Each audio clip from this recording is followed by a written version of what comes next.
Welcome, everybody, to another Microsoft Unboxed pod. This is episode 50. I'm joined. Let me actually start over because that was a bad intro. Welcome to another Microsoft Unboxed pod. I'm your host today, Kareem Anderson. I'm joined by. David Allen, we are half a century, and my buddy over there is showing his age half a century, but it's all right. Yeah, it's Fridays, ladies and gentlemen. Please forgive me. We are in episode 50. We are gathered once again to talk about some Microsoft news, to that which we have actually quite a bit for a relatively uneventful week for the company.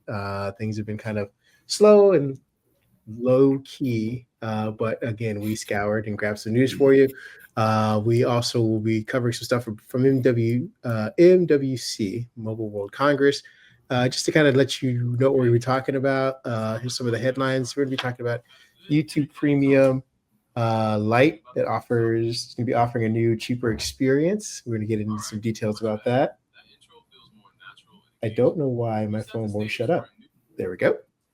Um, Leaks from the what could be the new Snapdragon X Elite Gen 2. Again, we're going to probably be hearing about that pretty soon because Microsoft's going to have a follow up for those consumer versions of these Surface devices. Lenovo was pretty big at MWC with their concepts. They tend to like to experiment, and we got some cool things. We got an AI ring, I believe. We got some new types of laptops. And I'm sure they're going to be putting some of these new chips in that we'll probably hint about.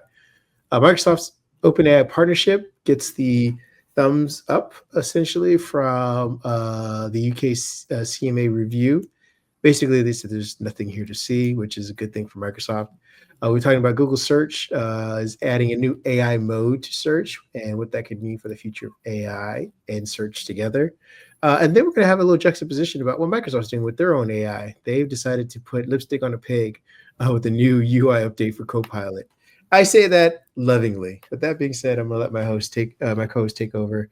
David, get us into our first topic.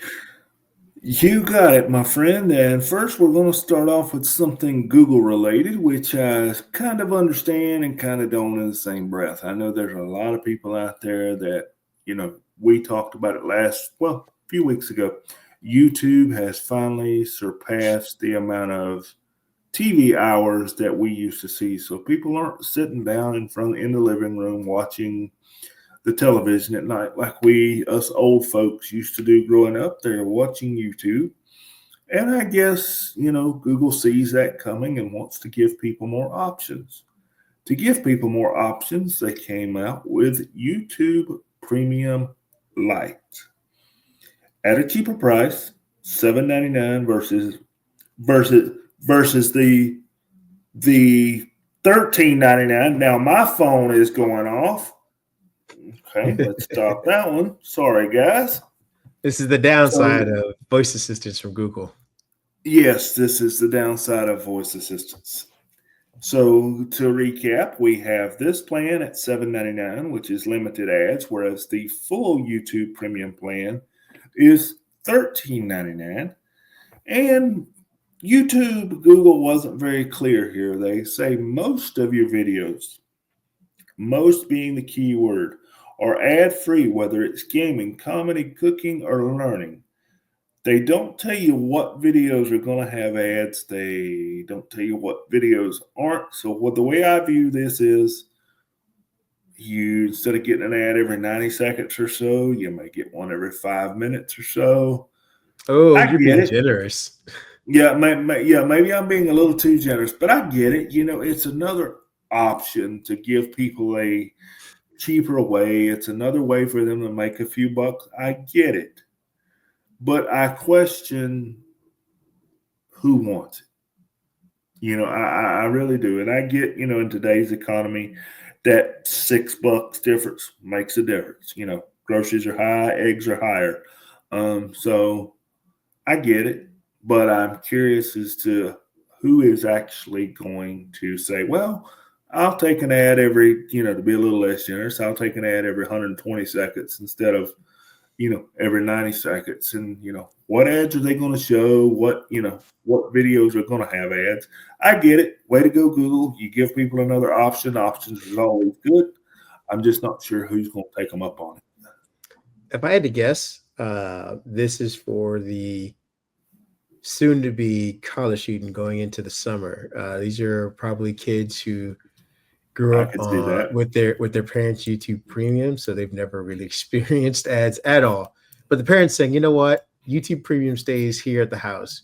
You can go off to college and use Premium Lite, or something to that extent. They still get the relative ad-free experience, where they don't get 2 to 3 ads run all together. But they are no longer on their parents' plan, or they're viewing it from somewhere else, or it's a travel package, something to that extent. Maybe these are going to be,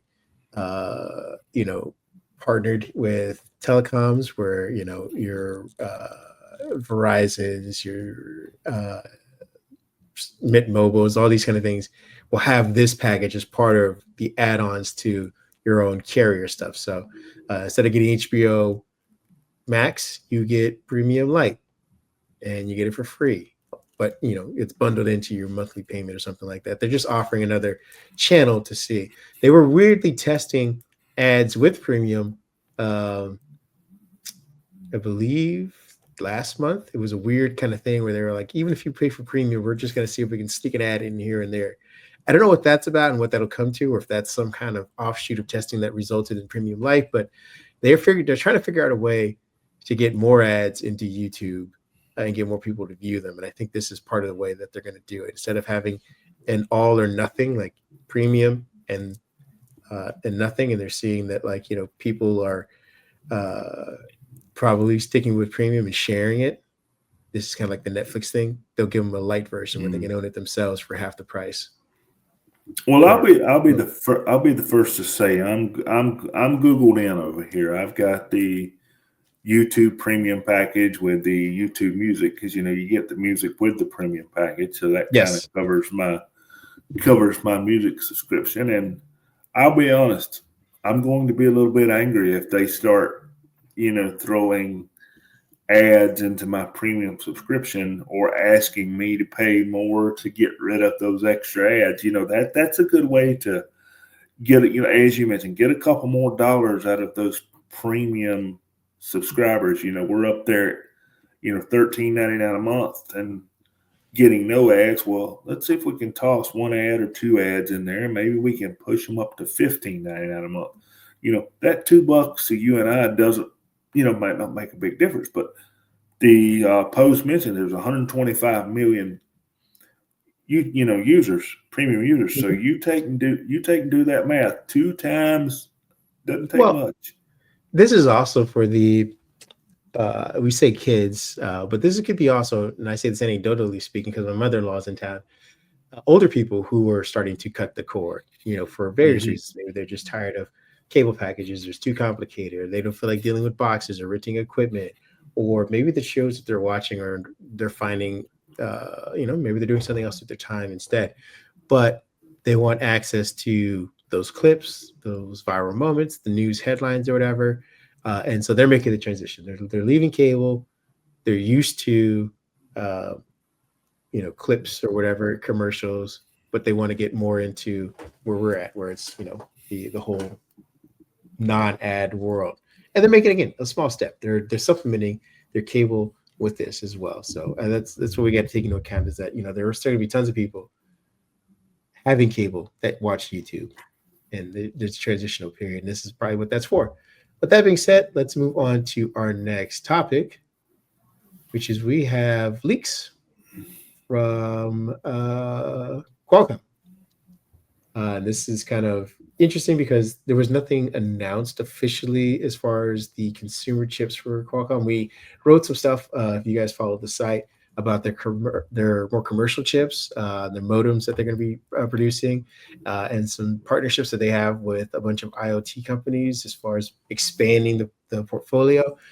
So they got some good stuff in the pipeline for servers, for business admins, for more professional rigs and systems. But I think they were saving this maybe, or they were saving it for an announcement from one of their partners, i.e. maybe Microsoft or something like that.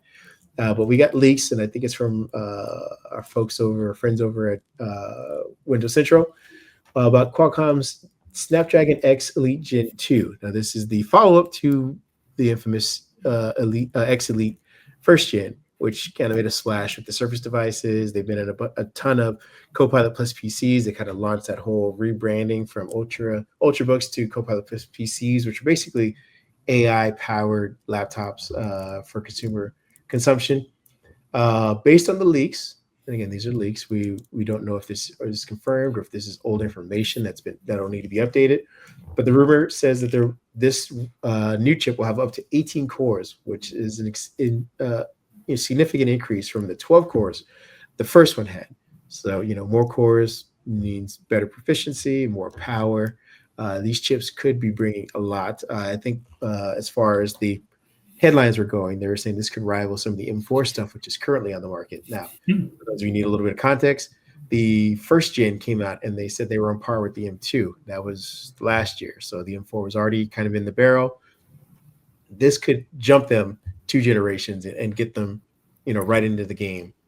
As Apple probably moves to an M5 probably later this year. The processors will feature a 3rd generation Oryon V3 core, and that's supposed to have improved performance and efficiency. It's going to be using a system and package design, integrating RAM and flash directly into the chip. So this is, part of some of the improvements, we were hoping to see. It would also suggest that the configurations could be coming with up to 48 gigs of RAM. It's an odd number. Usually we get 32 and 64, 48. But I guess if they're sharing or pooling resources, it may not be necessarily that important of a weird number.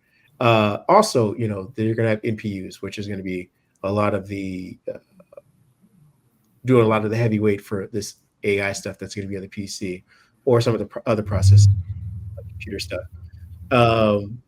We're also going to be potentially seeing devices come or at least require or paired with 1 terabyte SSD. The processor is being tested with an all-in-one liquid cooling feature and a 128 millimeter radiator. So these things, I guess, will be running presumably a bit hot. So they had to have a new cooling system in place, and I'm assuming that's hopefully so that we don't need fans for a lot of these new devices coming out. The Snapdragon X Elite Gen 2 is primarily designed for high-end laptops, but may also be used for desktop PCs. Qualcomm aims to enhance the Windows ARM ecosystem with this new processor. And like I said, I expect to hear an announcement probably before build. I think Microsoft just released the pre-registration forms for people, but that's going to be in May. So we got about a month and a half or 2 before we start getting more concrete information about the leak. What are your thoughts on this follow-up, or what's it sounded like to you? Windows and Apple have got a competition going on here, and I think it's healthy. The only bad thing that Microsoft, it's not a one brand show. Let me put it that way. And what I mean by that is Apple controls their hardware, Apple controls their software. They can kind of build chips as they see fit and make things compatible. Now, over here on the PC side, we have to make sure everything's compatible with a lot of OEMs, Dell, HP, Lenovo, and any of the others that are out there, Acer, Asus, etc. I'm happy to see this. I've got one Snapdragon-powered PC in front of me. I've got another one in the other room. Snapdragon PCs have by far been some of my favorite that we've been lucky enough to review over the past 12 to 18 months. I would probably be a Mac user right now for something if these PCs weren't available. So keeping them cool. It's interesting to hear that we're going to get something that seems liquid cooled in maybe a laptop configuration. Lenovo tried that with one of their high-end gaming PCs last year. There was a Lenovo, it was based off the 7i. It had a special name. It was an Intel chip that was water cooled, and that seemed to be pretty successful for them. So I'm excited to see where this goes. I'm ready to see the numbers because, as you mentioned, that we may mention later in the pod here, Apple announced their M4 Mac Studio and the M3 Ultra for the Mac Studio earlier this week. So Apple's over there, pushing on the ARM architecture. PCs are now going to get their opportunity. Need to see something in the desktop market. You mentioned that. I would love to see, for those that aren't familiar with our mini PC makers out there, the Ace Magician, the mini forum type stuff. I would love to see what's the word I want to use? More popular OEM be able to make something that small to where you've got something Mac Mini size sitting on your desk that runs Windows. That would be great. So I'm interested to see where this goes. I hope the leaks that we found are true, and I hope it's 30 to 60 days, 90 days before we see something, a press release that we get to report on that somebody is putting this chip in a PC. Yeah, let me see. We're doing this live right now. I wanted to see when's the next Qualcomm event. I know there should be one coming up soon, and maybe we'll hear it before even May, I think. Oh, excuse me. Yeah, we're getting to that time of year while my buddy is looking. We're getting to that time of year where we're going to start hearing rumblings about what our events late summer might be and even early fall. So we might even hear rumblings at least of what the next Surface is going to be, assuming Microsoft is going to stick with the flow and not do what they do with the Intels and be one generation behind. I mean, that wouldn't surprise me, but I would hope they would keep up with the new chips. We have Qualcomm embedded the 11th through the 13th. So that's next week. So we could hear something as early as next week about these things, potentially. But it's embedded, so I think that's more IoT. But who knows? With that being said, we'll move on to our next one, where we do have concrete information about stuff, and that's Lenovo. You and I did a bunch of write-ups on these. You want to walk people through some of the stuff we talked about this week from MWC. I'm just going to hit some highlights here of some stuff we wrote about MW. I keep trying to put that D in there too, my friend. Me too. Apple's ruined us. Yeah, it is MWC 2025, correct. And I'm sorry if I put any D's in there, but Lenovo was there and they brought out some cool stuff. Now we'll get into the regular traditional laptops in a minute, but they brought out some stuff that was experimental. That's what we'll call it. For example, let's just kind of jump right in. We had a flip type PC with a very tall screen. Kind of looks like if you've seen that commercial where they say your iPhone 5 years from now will look like this, and it just keeps going that way. That's kind of what this PC looks like. But what it does was interesting. If you got somebody at your desk and you're giving a presentation or you need them to see some data, you could flip that screen the other direction to where they could see half and you could see half. Now, how things would work with moving windows and icons and data between those two screens, I don't know. That would be something I would have to try to figure out. But that was what occurred to me. If I had a spreadsheet on my screen and wanted the person on the other side of the desk to see it, I would flip that screen over if they could see it. But then I can't see it to modify data on it. So do you sit there and play the game of flip back and forth? Or would there be some type of software where you could see a little image of it in the lower right-hand corner of your screen or somewhere on your screen and modify it? So that's something I want to see, Lenovo work out there. That was mentioned. We had an AI ring that also came out, which was kind of looks like the Samsung Ring, but with a different purpose. Spatial computing. Lenovo said, yes, you could wear the ring to control your PC with touch screen or gestures just by wearing your ring. I could see this being useful in presentations. We've always had the clicker or the pen. You hit the button, you move the slide, and you're kind of limited in what you can do. So I could see this being useful. If you're doing a presentation, you need to cue a YouTube video in your presentation, or you need to go back and forth in your slides. You're just doing this with a ring on your finger. Let's see. Let's talk about something a bit traditional. We had this was very interesting to me. We had new Yoga Pro 9 eyes and 7 eyes in the Aurora edition. So the Aurora edition is getting a little bit deeper. The 9i is kind of your leader in the group. It comes with a 5070 GPU. So there we're seeing the first mention of the 50 series coming to a consumer PC. So what does that mean? I couldn't tell you because we don't know yet what the 50 series in a laptop is going to be, how it's going to behave. We do have a TDP of 130 watts on those, so maybe they're giving that 5070 a little juice to work with. We're getting the OLED, Lenovo is calling the Pure Sight screen, so that is 2.8K. And let's see, what else do we have here? All of these screens are sRGB and 100% P3 Adobe. Let's see, I'm reading that wrong. I'm sorry. Let's see, there are 100% sRGB and P3 Adobe RGB ready. So for your creators out there, those are for you.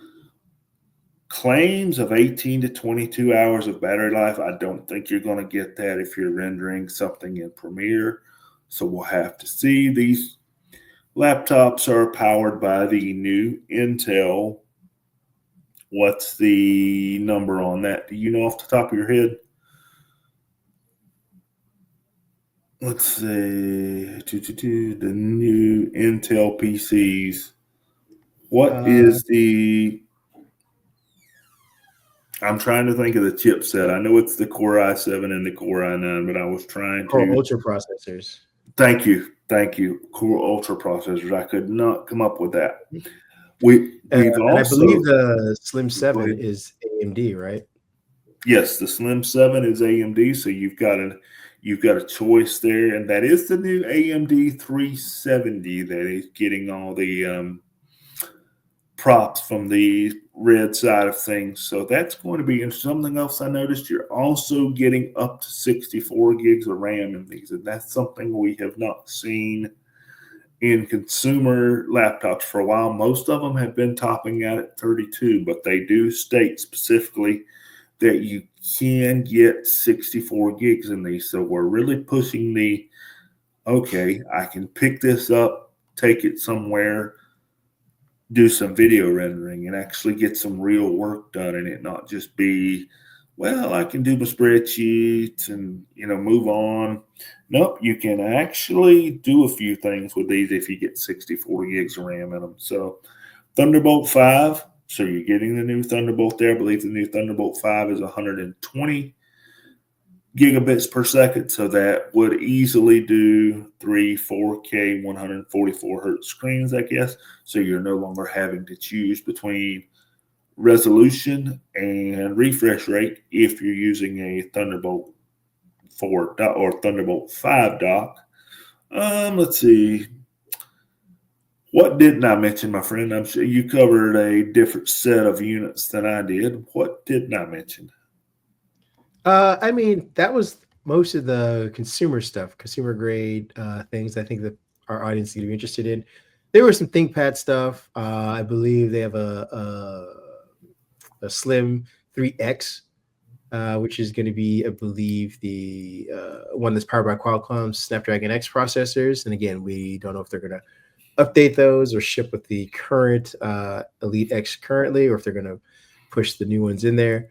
But those I believe. There was the ThinkBook 3D. I think you had mentioned about that. That's the one with the that's the one I forgot. No, I mean, it's fine. It's the one that's kind of again paired with the Ring itself as well. There were some interesting displays. I believe they have an AI display, something with an NPU built into it. I don't know exactly how that one's going to work, but it's basically like what is it? They call the widescreens that kind of curved widescreen, and we'll have a bunch of I guess performance on the fly adjustments being made by the monitor itself, depending on what mode you're in or what you're doing with it or what needs to be pushed up. So you won't necessarily have to adjust frame rates or any of that kind of stuff going, I'm sorry, excuse me, going from gaming to productivity or any of that kind of whatnot. But I mean, like I said, we covered most of the stuff, the laptop stuff that you guys would probably be interested in. For those of you who want more details on some of the more boring commercial admin IT stuff, head over to the website. We got some write-ups on that. I think is, yeah, go ahead. You know what I'm seeing overall, now that we're talking about this all at once, it feels like, at least from the Lenovo side of things, we don't know yet what Dell's going to do, or Acer or Asus, but it feels like maybe some of these laptops are finally becoming that all-in-one device that you can do some light gaming on, but yet tone it down, or even with AI, it tones itself down, and you can, use productivity for 17, 18 hours if you need to. And instead of having to have two devices, one for your games and one for your productivity, it seems like we're getting to a point where we can do things with integrated graphics, especially on the AMD side, that we haven't been able to do up until this point.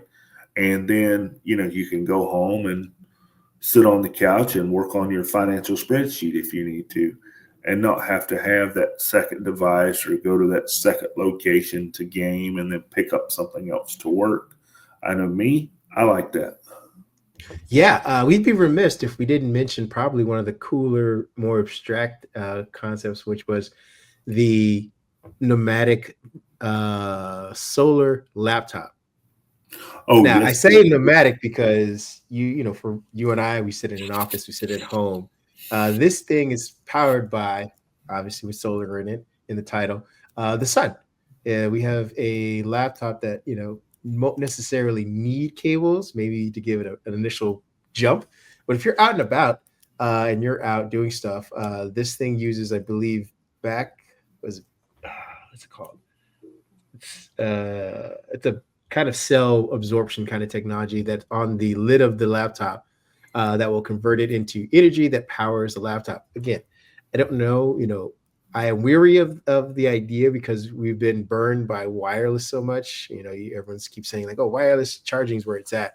And we can only get, maybe 2%, 3% every, 20, 30 minutes, something like that. It takes forever. I can only imagine converting UV rays into actual battery power for a laptop that, with a 65 watt or 75 watt, battery capacity, how long that would take, things like of that nature. But it's just cool, the idea of this laptop that can be powered by the sun. And, as the technology gets refined, maybe it gets faster, more efficient, maybe it stores better, depending on what kind of processors they use. Maybe it doesn't, need to exert that much battery power to begin with, so to your point of us getting these these Copilot PCs that are supposed to be getting at least minimum 10 hours, I can imagine, 2 or 3 years from now, refining this technology to get, 15 hours and maybe store another 6 hours in the background somewhere. But again, it was just one of the kind of cool concepts that Lenovo's playing with. And they seem to be some of the, when you compare them to like Dell, Asus, Acer, HP, things like that, they tend to come out with the wackiest hardware out there, even if it doesn't sell or is successful.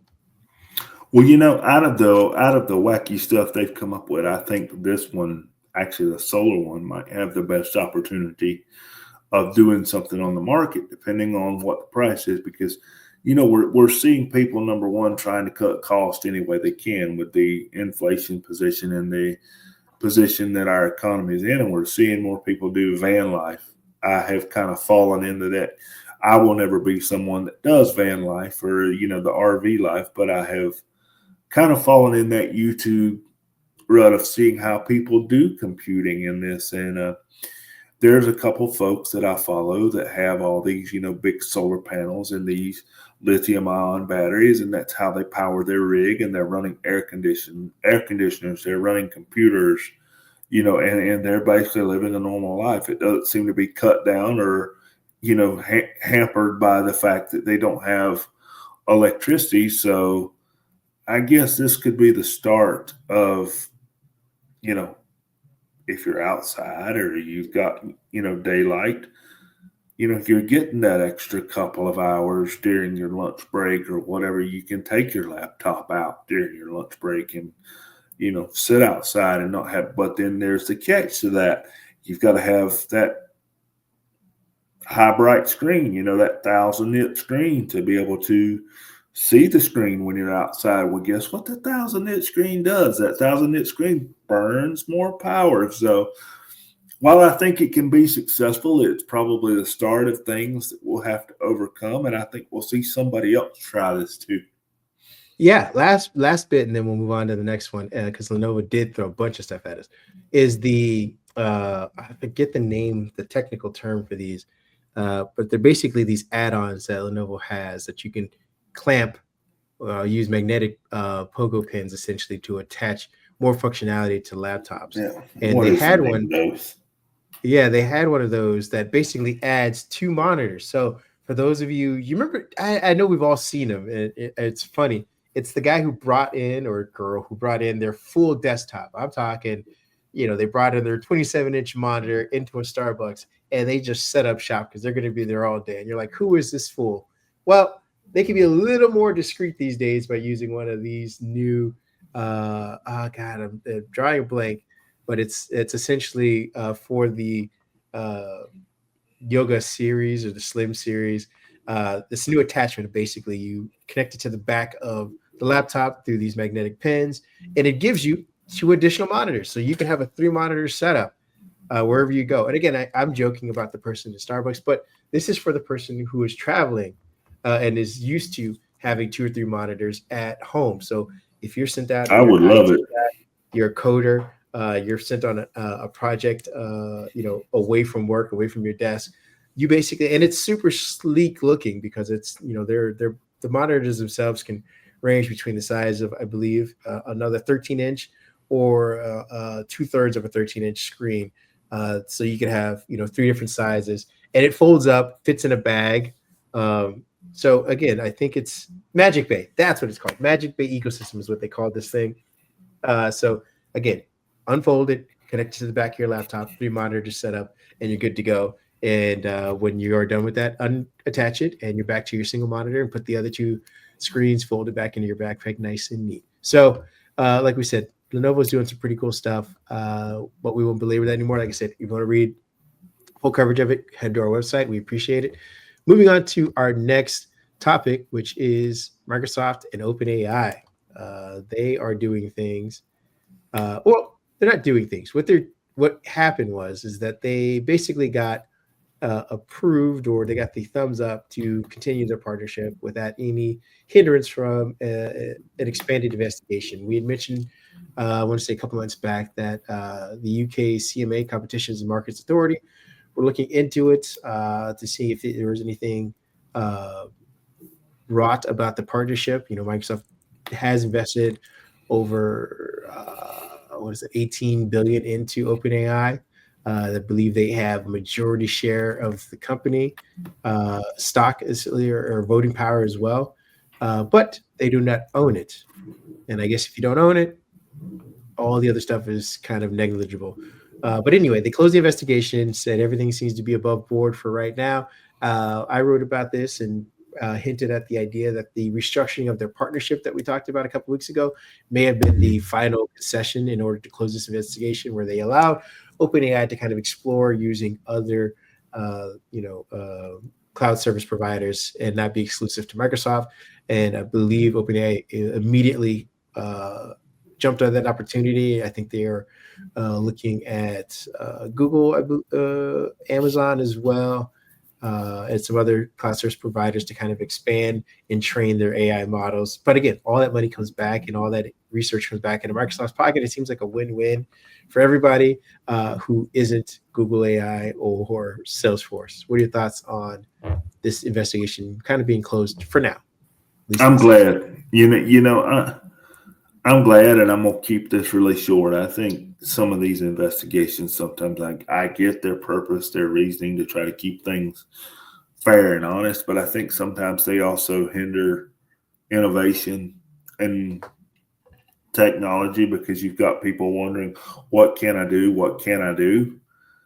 Without upsetting somebody. So kudos to the UK for closing this very quickly and getting this done. I'm ready to see AI take its next leap. I don't know what that may look like. I do know we covered last week, I believe it was last week, that Sam Altman had mentioned, as you said, using Amazon and Google. And I see no harm in it because, having somebody that has a server background, when you put all your eggs in one basket, it's great. But when something goes wrong and rocks that basket, or there's an outage, which happens, we have seen these major cloud providers have issues. It's nice to have your eggs in another basket where maybe you could spin your servers up and, keep service moving. Because remember, the idea of this OpenAI model is to make money. If the service is not up, you can't make money. Get 2 providers in case one server goes down, or even 3 providers. So it's a win-win. Yeah, to your point and your analogy of the eggs in a basket, here in the United States, eggs are very expensive. So it would be costly for that basket to get rattled for OpenAI. If I put any eggs in a basket these days, you can guarantee they are going to be padded, wrapped. Yeah, eggs are becoming like steak out here. These are delicacies now, unfortunately. With that being said, we're gonna move on to our next one, which is Google. Speaking of search and AI, Google is adding smarter AI mode. I'm gonna let you take that story. Well, yep. It's kind of like in this AI, adventure that we're in. Microsoft does something with their AI. Well, what do you hear a few days later? Google does the same thing with their AI and gives it or vice versa, and gives it a different name. And that's essentially what you have going on here. For you Google users out there, as you've probably noticed, when you Google something these days, the first thing you get is that, little Google excerpt that's using AI to possibly answer your question. And then you scroll down a little further and you've got your traditional results. Well, now Google has kind of done what Microsoft has done with DeepThink, except they're calling it Google AI Overviews, and it's powered by the new Gemini 2.0 model. Basically, I'm going to give you the short version. You Google something, you get better results from the AI expert in the top. Now you can have somewhat of I have a hard time getting into this AI talk. You have a conversation. Let's call it that. You have a conversation with that search result to get deeper details, more info. You can ask questions. You can ask questions based on the results that it gives you to get better answers for what you're searching for. Microsoft calls this DeepThink. Google calls it AI Overviews. So choose your weapon here. Are you a Google user? You want these AI overviews, or are you a Microsoft user and you want think deeper? I think for the average user, I'm going to be honest, I get what I need most times in the AI overview that currently exists. I can usually get what I need based on my searches. So be careful here, Google. if you stop people from scrolling down, what's not happening? You're not seeing those advertisements. You're not seeing those advertisements right now in the AI overview. I'm assuming we will see those based on your query about any time now, because that was something when I wrote this up. I said, I went to Google and I said, let me search a few things and kind of see what I get. The results were pretty good. I could ask questions based on those results. The results to my questions were also pretty good. But that was the first thing I noticed. There's no ads. So that's going to have to change, because speaking of court battles, Google has been in a few with their advertising practices. So good on Google for what they're doing with AI overview, but how are they going to make money off of this is my question. Yeah, I definitely agree with you on that. I'm less concerned about how they make money, personally, but I am appreciative of the fact that we're not seeing at least ads for that. I think they're going to start obviously using AI to sort through to find out what's advertisable, because not everything necessarily needs an ad in front of it. But I'm sure through the prompt itself, they'll figure out, okay, this thing needs to be presented alongside ads. So maybe the insight's shorter, maybe the ad is presented first. I think they're going to figure that part out. They're not going to lose money, definitely, as an advertising company. Well, Microsoft tried this for a while because it was something I pointed out to you. I got up one day and I opened up Copilot and I was searching something about a laptop we were writing about. I do remember that. And when I did the search, the ads were not correct. I remember that. But I did get laptop ads at the bottom of my AI query. So I could see that happening. Yeah, I think, like I said, I think they're going to figure that kind of stuff out. It is interesting, though. It's good that they're finally doing the deep, think deeper, add more context kind of information thing, because, it's just natural for people. You don't just stop at, unless you're pretty certain about a specific thing. You don't just stop at your initial search. It's like, hey, who was the actress? If you're looking for, we'll take a past event, which is the Oscars, and you're asking about a certain actor, actress, writer, designer, costumer, musician, whatever. The question tends to be, the next question is, what else were they in? What else have they done? What's their, history, discography, all that kind of stuff. And then that'll lead you down other roads. So, I'm glad that the deep think association with this is being added. With that being said, we're going to go to our next story, because this part is, again, I say juxtaposition, because Microsoft decided, hey, we're not going to add necessarily new features. We're going to add a new UI, essentially. And that UI is going to be very similar to the UI that we had gotten rid of before. Microsoft is, I was going to say, they're being schizophrenic right now. I don't like the one we're on, and I like the original one we started with before AI was so smart. So I'm glad to see we're going back. Hey, you don't miss what you don't have, right? So we gotta make you want it back, and when we give it back to you, you're gonna say thank you. That's what we want to hear. We want to hear thank yous. It's like a parent who gave their child a dessert and then took it from them just so that they can give it back to the kid, and the kid can say thank you. It's like, all right, that's all I ever wanted. Microsoft rolled out a new update for Copilot app, which is now available for Windows Insiders. So again, not everyone's going to get it just yet, and they'll probably savor it until sometime in the future, and call it a new feature update. The update transitions Copilot to a native XAML app with a sleek, modern user interface. The new UI includes a side panel where users can start new conversations and view their conversation history, which was always important. Like there were so many times where I am afraid to hit the refresh button in order to start a new prompt, because it gets rid of all my history, and it does that in the side panel and stuff like that. So having this is great, because there are times where I've asked it a question, it doesn't give me the information that I need, but I need contextual history in order to get the next sort of prompts for it. With this, I'll be able to kind of refresh and then just go back to my history and be like, all right, that's the last thing I left off on, which is great. The update also the app itself recognizes which operating system it's on. So we mentioned last week that Mac OS finally got their dedicated one.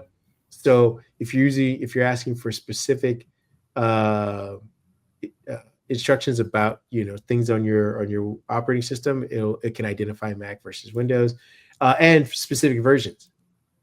It can tailor itself to specific versions of Windows. So if you're using Windows 10, it can tell you specific things about that UI and where the settings are and the control panel, which I don't know if that control panel was ever co-opted into the new version that's in Windows 11, but stuff like that.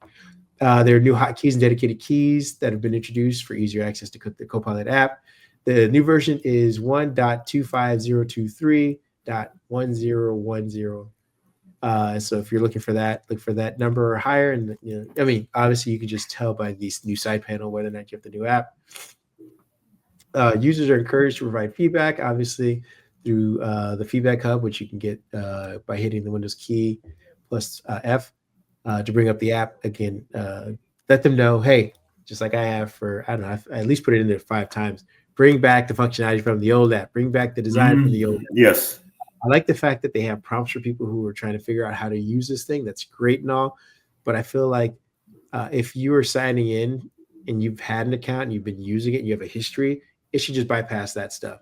If this is the first time using it, yeah, show the bubbles and show people what they could do for their day or stuff like that. That's great. But if I need to get in and get to work, just give me my screen that I've been prompting for however long. What are your thoughts on this new UI versus adding substantial features to AI? Are we at a point where we're starting to plateau? Are the features becoming like smartphones where it's incremental here and there and nothing gigantic? I think so. I think there's another hill to climb, but I don't think we're going to climb that hill now. I think we have kind of reached the first plateau. This is AI. This is what it is. We're going to work on its reasoning abilities. We're going to work on its ability to be more authentic. We're going to work on its ability to be more human. And we're going to try to make it as user-friendly as possible to convince you to pick it up and use it, possibly convince you to slide your credit card across and pick up a premium subscription from Copilot or Gemini or OpenAI so we can start paying back some of these investors. I'm going to go just a little bit off script here. I saw something on our local news yesterday, and this worries me about AI. You may have seen the same thing. It did make national news for a minute, but there was this couple, and yes, this is going somewhere about AI. There was a real life couple, boyfriend, girlfriend. The girlfriend said it was the best relationship she had ever had. She gives the guy, all the props that he'd been a great guy. And then off to the side, the reporter says, but what about your other girlfriend? And most people, they perk their ears up. What is he talking about here?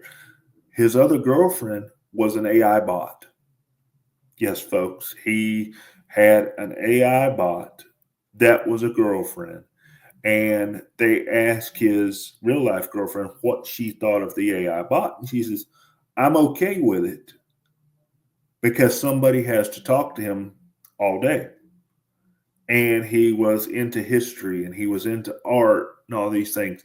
And they were sitting there having this conversation back and forth, just like, my co-host and I are doing here, about art, history, and whatnot. And he would ask questions and she would respond. And, there was actually some emotional responses involved in there. So, that's why I said earlier, I have a hard time, going between, yes, we're talking to AI to human, because that's just a place that I can't get to where we're getting so smart and these things are becoming so human-like that we've actually seen the idea of something replacing human interaction, so I'm afraid that's the next place we're going. I'm going to be honest with you. I'm afraid that's, we're going to replace the researcher, and then this turns social, and poof at that point, because it can turn into anything, you can imagine. Does this play an impact on people's mental health? I think so. So we've got other things to tackle here that are beyond, asking your Copilot, how to code your next application. And that advancement to me seems to be coming very quickly, because I admit, after the news report yesterday, I did go to Google and type some things in out of curiosity. And there are places that you can sign up for a human style AI bot. So the technology is there. So it's kind of a little bit weird about where we may be headed, in any sense, social or business sense, because it could be your financial advisor that's talking to you in the form of an AI bot, maybe not just a social girlfriend. It could be your IT manager that's talking to you in the form of an AI bot. It's not just, social and stuff like that. Yeah, no, it's the wild wild west right now for AI. Yeah. We'll see. I think companies are banking on us. They are feeding off of our curiosity and euphemism for this technology. I think the reality is that we're going to probably land somewhere far less than that. But that's just me being skeptical. Last story, it's one that I've added on to here. It's not really in our show notes, but I added it. It was Apple's $500 billion investment. It was mentioned last week, but I wrote a piece at the beginning of this week explaining that it's a good smoke and mirrors technique that Tim Cook pulled to appease the Trump administration and give themselves some, good press. I give it up to him for that. For those of you wondering, it builds on a $430 billion pledge that was made in 2021, technically speaking. It was the $500 billion investment includes expanding manufacturing facilities, boosting the advanced manufacturing fund, and supporting innovations in AI and silicon engineering. It's not what, some people kind of ran with the idea of Apple bringing back manufacturing plants for the iPhones and iPads, things like that. No, that's still going to be in China. They're still going to probably get tariffed if these things ever do set in place. So your devices will still cost a little bit more. Again, this is years of building as well. So who knows if this $500 billion pledge lasts longer than the Trump administration. Like I said, it's also coming off a $430 billion pledge in 2021 that they're still working on. So they've only added, $70 more billion to this idea that they're still working through. Critics argue that the $500 billion pledge is an application, again, of existing strategies, and people are kind of skeptical as far as Apple pulling back manufacturing here. I believe the AI, what's the AI University? Is that what it's called? Yeah, it's something like that they were trying to build. They're going to be building a plant, I believe, in Texas. I think. The AI Education Academy is in Michigan, but the AI manufacturing plant will be in Houston, Texas, just to keep an eye on that kind of stuff. But I only brought this up just to say that going forward, it seems like this could be the idea with appeasing regulations and policies put forth for the United States as far as technology is concerned. It seems like a lot of companies or nation states have figured out that if you just acknowledge and announce things that you're going to do, it may be enough. We don't necessarily need results. So it seems like Apple's figured that one out. Well, where Microsoft goes from this, because I'm going to tie this back into Microsoft, they have a $500 billion deal with the U.S. government in order to help boost AI technology and engineering and development here. And obviously this is through OpenAI. So we'll see if they also do something to this nature where they tell the U.S. government, give us $500 billion and it'll fund new projects. I say new with air quotes because Microsoft's constantly sprouting new projects or working on projects. And maybe this $500 billion that they get from the government goes to existing projects and they just say it's new and, give a presser and cut some ribbon or something like that. But I want to keep an eye. I think we should all be keeping an eye on this. This is obviously here in the States, it's our taxpayer money to see what actually gets done versus what's being said. Always watch what we do, they do, versus what we say, they say. With that being said, unless you want to put a button on this, we'll get into what we're doing this week. I was going to say that's one. I agree with everything you just said right there. I think it's doing something without results, and that's something that I have a hard time. I have a hard time processing that. You're saying I'm a person that if I say I'm going to do something, I'm going to do it, and Apple is basically saying, yeah, 500 billion. We give you 473 that we're hoping you forgot about, and we're going to add 25 more to that. And, the administration, whether you like them or not, that's not what I'm here to discuss. The administration sees that investment and they're able to turn it into a pressure. Look at what is coming into the United States. Look at all this new money that's coming in. Microsoft will probably do something similar. It's all about, and I hate that we're at the point that we are, but say you're going to do something and get what you want out of it and hope they forget about it. Yeah, and this is, again, why we're telling our audience to follow up on these things. Like you said, yes. Not just what they say, it is what they do. And that seems to be the story of AI in general. Like we keep harping on it. It's like, hey, they're coming out with all of these features and UI differences, but what's actually being done? What is the real world result that you get from this? And just take note of that whenever you hear a technology story. What are you doing this weekend, my friend? Well, I'm doing something interesting for those that have followed the last 5 or 6 podcasts where we've been doing this. What are you doing this weekend?